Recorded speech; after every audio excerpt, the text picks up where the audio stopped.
Hello everyone, welcome back to FPL STAR. Today I'm gonna discuss about FPL top 10 midfielder ranking for game week 1. So before starting, if you are new in this channel, please subscribe this channel for FPL content throughout the season.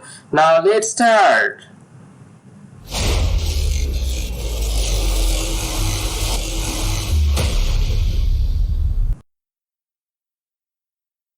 In rank 10 position is Eze from Crystal Palace, and he scored 159 points in last season, scoring 10 goals and also provide 5 assists. In the last part of the season, Eze playing very good, and if you look at his expected goal per 90 is 0.23 and expected assist per 90 is 0.16, which is not amazing. I don't think it's a good number for a midfielder, but still he can be a very good FPL asset, because if you look at Crystal Palace performance recently, they're playing very well under their new manager, so that's why he's in the number 10 position. Now move on to the rank 9, and it's Foden, and he's an optional option for game week 1. And if you look at Man City fixture, it looks good. Burnley away in game week 1, game week 6 Sheffield United away, and game week 4 Fulham home.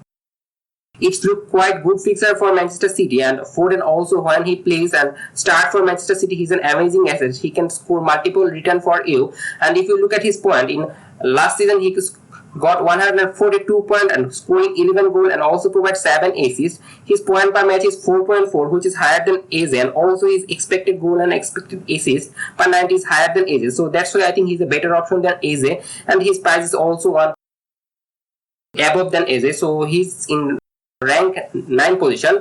Now move on to the rank 8 position. It's Mbemo from Brentford. As Tony is now banned, so Mbemo might be the penalty taker for Brentford, and also his fixture run looks good from game week 2 to game week 4. In game week 1 they have Tottenham home, it's a hard fixture, but other than their fixture also looks good. And if you look at Mbemo point per match, he's 3.9, which is lower than Foden and Eze, but I put Mbemo ahead of Foden and Eze because Mbemo can play in centre forward position in absence of Tony, and that's a positive thing for Mbemo, and that's why he's in the rank 8 position and also a good pick for this season, because when there is no Tony in the Brentford squad, Mbemo take all the set pieces on also the penalty taker. So now that I think Mbemo is a very good FPL asset for you. Now move on to the rank 7 position, and it's a good pick also. It's Mitoma, and he's I think a very good player for Brighton. In left wing position he played very well. He can dribble plus any of the defender of any opposition, and if you look at Brighton fixture, it also looks good. In game week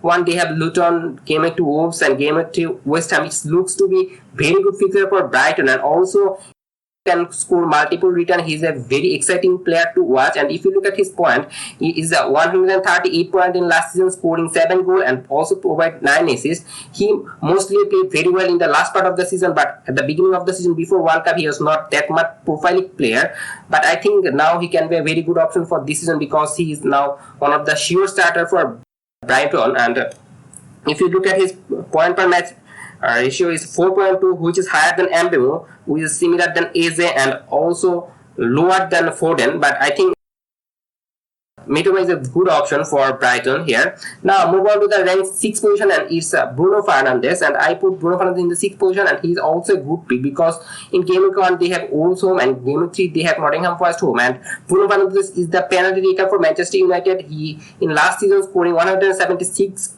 points, and his point per match is 4.8, which is higher than among all the midfielder we have previously discussed like Mitoma, Mbemo, Foden and Eze. And if you look at Bruno Fernandes, expected goal per 90 is 0.25 and expected assist per 90 is 0.47. His expected assist is higher in FPL, so he's a very good player to provide assist, but his assist potential is lower than only Kevin De Bruyne and Alexander Arnold. I think expected assist ratio than Bruno Fernandes. Now move on to the rank 5 position, and if you look at Saka's performance, he's played very well and he's the penalty taker for Arsenal, and Arsenal fixture also looks good. If his point per match ratio is 5.3, which is higher than Bruno Fernandes, and he has got similar price range of Bruno Fernandes.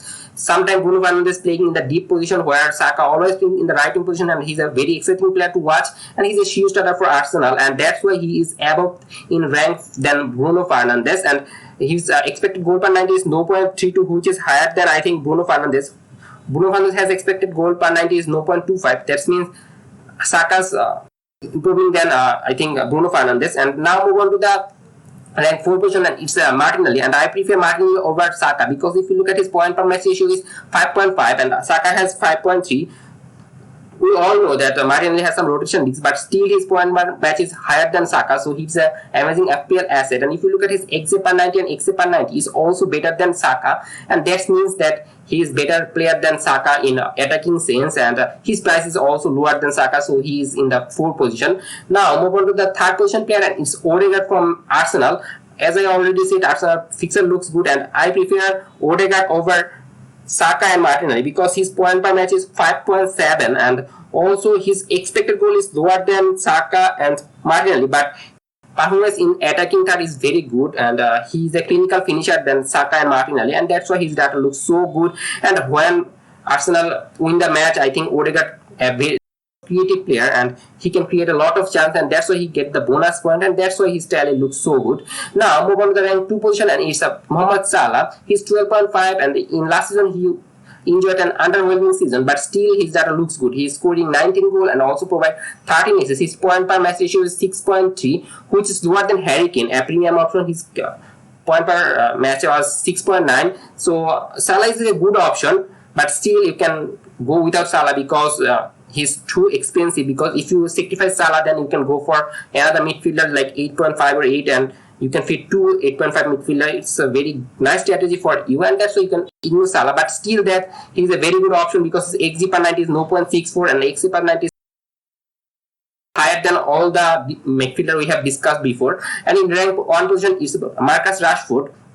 His value is 9 point, but I think he's a very good option for his value point because in 9 million there is Son, but his expected goal ratio is not good. But if you look at Rashford, expected goal per 90 is 0.58 and expected per 90 is 0.12. If you look at the expected goal per 90, it's only lower than Salah in midfield option, but it's higher than Martinelli, Saka, Bruno Fernandes, or above all, and it's almost double than Bruno Fernandes. So that's why I think Rashford should be the one you should buy for your team, and he's the essential pick for Gameweek 1, and I put him in the rank 1 position.